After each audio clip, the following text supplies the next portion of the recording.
तो हम पढ़ रहे हैं लेसन प्लान। फिजिकल साइंस के लेसन प्लान चल रहे हैं हमारे। अभी तक मैंने आपको 4 लेसन प्लान शेयर कर दिए हैं जो कि आपको चैनल पे प्लेलिस्ट में मिल जाएंगे। ये 5वां लेसन प्लान है हमारा। तो देखेंगे हम पाठ्य योजना क्रमांक 5।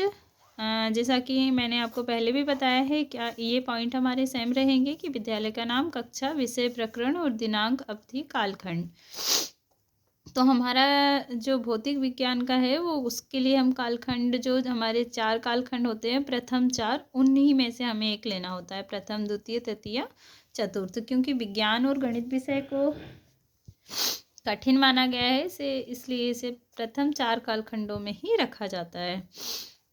तो सामान्य उद्देश्य देखेंगे। जैसे कि हमने आपको पहले भी बता दिया है कि सामान्य उद्देश्य जो है वो विषय पर आधारित होते हैं। जैसे कि हमारा अगर भौतिक विज्ञान है तो जो हमारा सामान्य उद्देश्य रहेंगे वो हमारे भौतिक विज्ञान पर ही आधारित रहेंगे। जैसे कि छात्रों में विज्ञान के प्रति रुचि उत्पन्न करना, मतलब जो भी हमारे 5 पॉइंट रहेंगे वो हमारे विज्ञान विषय से संबंधित रहेंगे। विशिष्ट उद्देश्य आते हैं। विशिष्ट उद्देश्य जो होते हैं हमारे, वो प्रकरण का जो हमारा टॉपिक रहता है उसी पर आधारित हो। जैसे हमारा टॉपिक यहाँ पर क्या है, जल।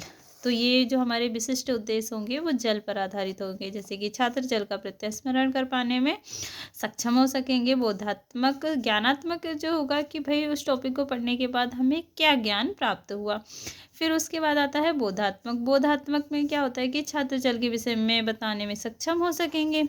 यह हमें बोधात्मक हुआ। फिर उसके बाद हम उसका कहाँ प्रयोग करें, तो ये प्रयोगात्मक हो जाएगा। तो कहेंगे छात्र जल का दैनिक जीवन में उचित उपयोग करना सीख सकेंगे। फिर कौशलात्मक होगा, तो छात्र जल के उचित प्रबंधन के लिए कौशल का विकास करने में सक्षम हो जाएंगे। हमारे सामान्य उद्देश्य, विशिष्ट उद्देश्य के बाद आती है हमारी शिक्षण सामग्री। शिक्षण सामग्री में समस्त शिक्षण सहायक सामग्री हो जाएगी। इसमें चौक, डस्टर, श्यामपट्ट, लपेट, श्यामपट्ट, जो भी सारी चीज़ें होती है वो सारी आ जाती हैं। फिर सहायक शिक्षण सहायक सामग्री वह सामग्री होती है जैसे कि जिसका यहाँ पर हमने शिक्षण सहायक सामग्री में विधियाँ लिख ली है। यहाँ पर इसमें ये विधियाँ नहीं आएगी। ये सहायक सामग्री में वह सामग्री आएगी जिसका हम प्रयोग करते हैं, है ना। यहाँ पर ये गलत हो गया है। यहाँ पर शिक्षण सहायक सामग्री नहीं आएगी। ये प्रदर्शन विधि, प्रश्नोत्तर विधि व व्याख्यान विधि ये आपकी आएंगी शिक्षण विधि के अंतर्गत। तो यहाँ पर शिक्षण विधि कर लीजिएगा, सहायक सामग्री की जगह शिक्षण विधि, तो ये विधि के अंतर्गत आएंगे। उसके बाद आएगा हमारा पूर्व ज्ञान। जैसे शिक्षण विधि होती है उसके बाद आएगा पूर्व ज्ञान। छात्र जल के विषय में सामान्य जानकारी रखते हैं।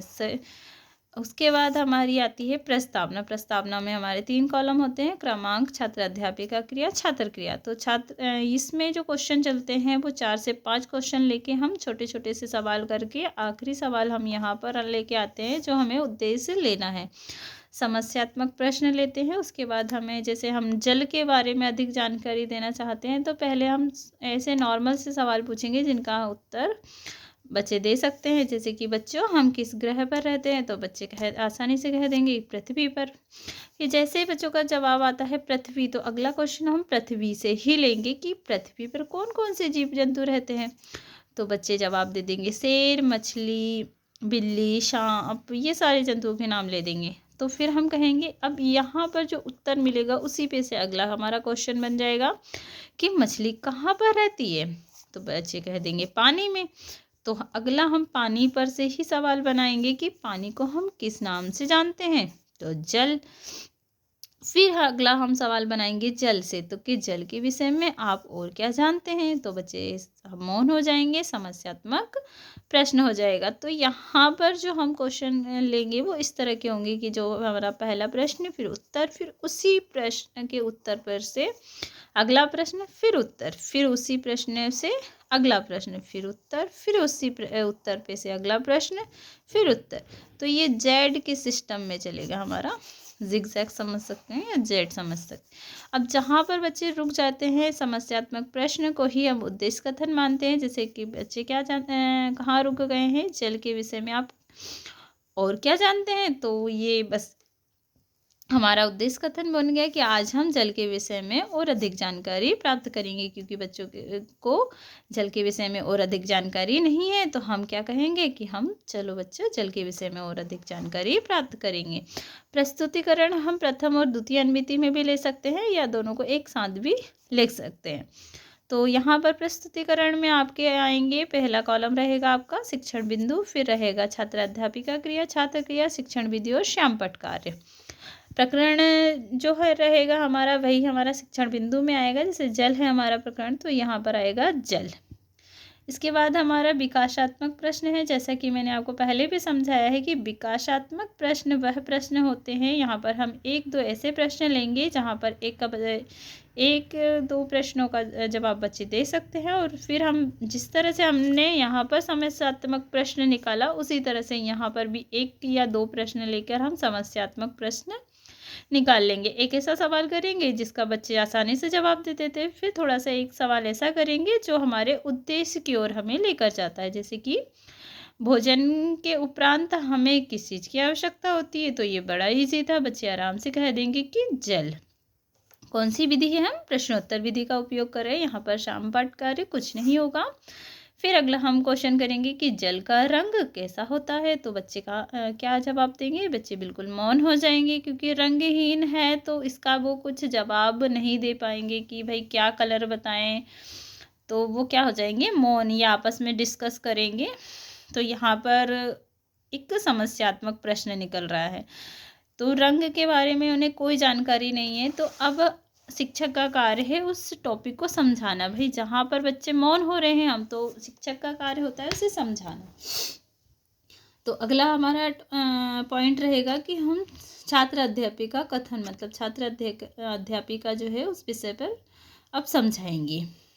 तो यहाँ पर हमने लिया है कि जल एक रंगहीन, गंधहीन तथा स्वादहीन द्रव्य है। जल 100 डिग्री सेल्सियस पर उबलता है और 0 डिग्री सेल्सियस पर जम जाता है। बच्चे ध्यानपूर्वक सुनेंगे ये व्याख्यान और प्रदर्शन विधि, क्योंकि हम यहाँ पर जल का दिखाएंगे कि ये जल है, इसमें मछली है, नदी पे बह रहा है, यहाँ पर इस तरह से वाष्प बनती है, तो ये हमने प्रदर्शन विधि में प्रदर्शन द्वारा इसे समझाया गया। यहाँ पर आप ब्लैक बोर्ड के जो कॉलम में रहेगा, तो यहाँ पर आप ब्लैक कलर का एक पेज लेंगे, उसमें वाइट पेन से आप ब्लैक बोर्ड की तरह लिखेंगे।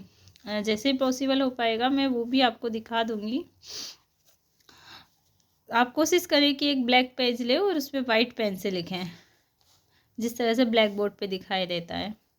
अब यहाँ पर इतना हमने बता दिया। उसके बाद हम कहेंगे कि मनुष्य के शरीर में उसके भार के 70% मात्रा में जल पाया जाता है। पृथ्वी पर 3/4 भाग में जल पाया जाता है। ये बच्चे हम बता रहे हैं, बच्चे बड़े ध्यानपूर्वक सुन रहे हैं। अब यहाँ पर फिर हमने बताया कि जल अन्य द्रवों की अपेक्षा देर से गर्म होता है तथा देर से ठंडा होता है। ये हमने जल के बारे में बता दिया। तो बच्चे ने क्या किया, ध्यानपूर्वक सुना, उसका हमने जल का कथनांक बताया यहाँ पर हम। फिर उसके बाद आते हैं हम बोधात्मक प्रश्न। देखो सबसे पहले हम क्या करेंगे, विकासात्मक प्रश्न लेंगे। विकासात्मक प्रश्न में दूसरा प्रश्न एक ऐसा होता है जिसमें बच्चे रुक जाएं या मौन हो जाएं। वहाँ से हमारा एक कथन बनता है जहाँ पर हम छात्र अध्यापिका कथन द्वारा उसे समझा देते हैं।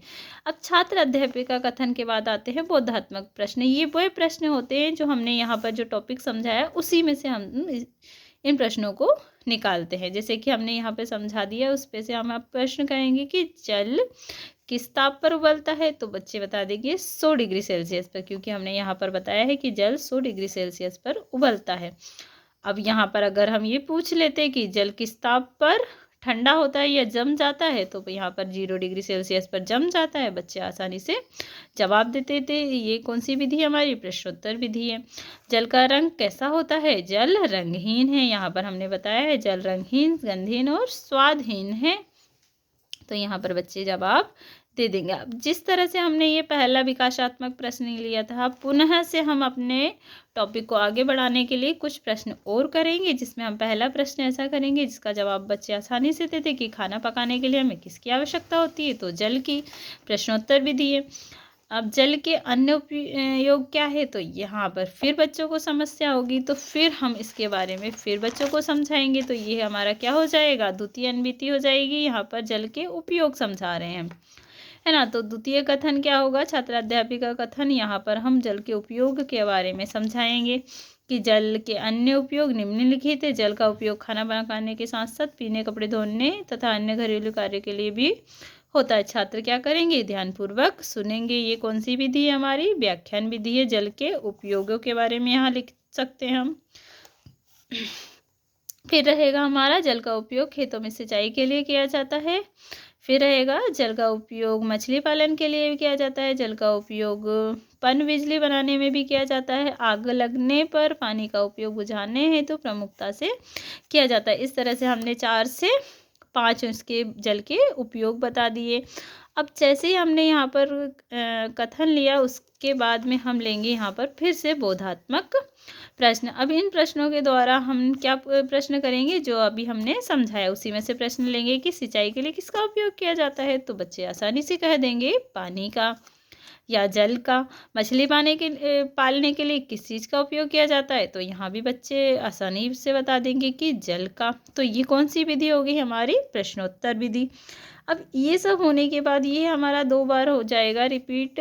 उसके बाद हम करेंगे निरीक्षण कार्य। तो हम लिखेंगे निरीक्षण कार्य में शिक्षण के दौरान छात्र अध्यापिका ने कक्षा में घूम घूम कर निरीक्षण किया। पुनरावृत्ति प्रश्न में अब ये जो दोनों टॉपिक हमने समझाए थे प्रथम और द्वितीय अनविति में, अब उन्हीं दोनों अनविति में से हम कुछ प्रश्न को दोबारा से लेंगे। जैसे कि जल की गंध कैसी है, अभी हमने जल की गंध वाला नहीं रंग वाला सवाल किया था, अब हमने गंध वाला सवाल कर लिया कि जल की गंध कैसी होती है। फिर हमने किया कि जल किस ताप पर जम जाता है, अभी हमने उबलने वाला सवाल किया था, अब हमने जमने वाला सवाल कर लिया। फिर कहेंगे कि आग बुझाने पर, अब ये तो हमारी ये प्रथम अनविति से हो गए। अब ये 2 हम उपयोग में से ले लेंगे कि आग बुझाने के लिए किसका उपयोग किया जाता है, पन बिजली बनाने में किसका उपयोग किया जाता है।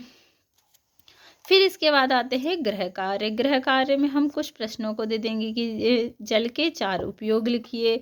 जल पृथ्वी के कितने भाग पर पाया जाता है, मनुष्य के शरीर में जल की कितनी मात्रा पाई जाती है। जो हमने समझाया उसी पर से हमने गृह कार्य दे दिया। उम्मीद करती हूँ वीडियो आपको पसंद आया हो। वीडियो पसंद आए तो लाइक कीजिए, चैनल को सब्सक्राइब कीजिए और वीडियो को ज़्यादा से ज़्यादा अपने दोस्तों के साथ शेयर कीजिए। मिलते हैं नए वीडियो में।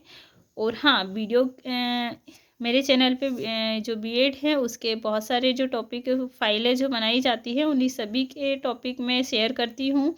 जैसे कि आपका प्री ऑब्जर्वेशन है, माइक्रो टीचिंग है, कोर ट्रेनिंग है, जो भी आपके टॉपिक हैं आपको मेरे चैनल पे मिल जाएंगे। तो आप चैनल को सब्सक्राइब कर लीजिए और अपने दोस्तों के साथ ज़रूर शेयर कीजिएगा ताकि सभी की इसमें हेल्प हो जाए। मिलते हैं नए वीडियो में, तब तक के लिए अपना ध्यान रखिएगा। Bye bye.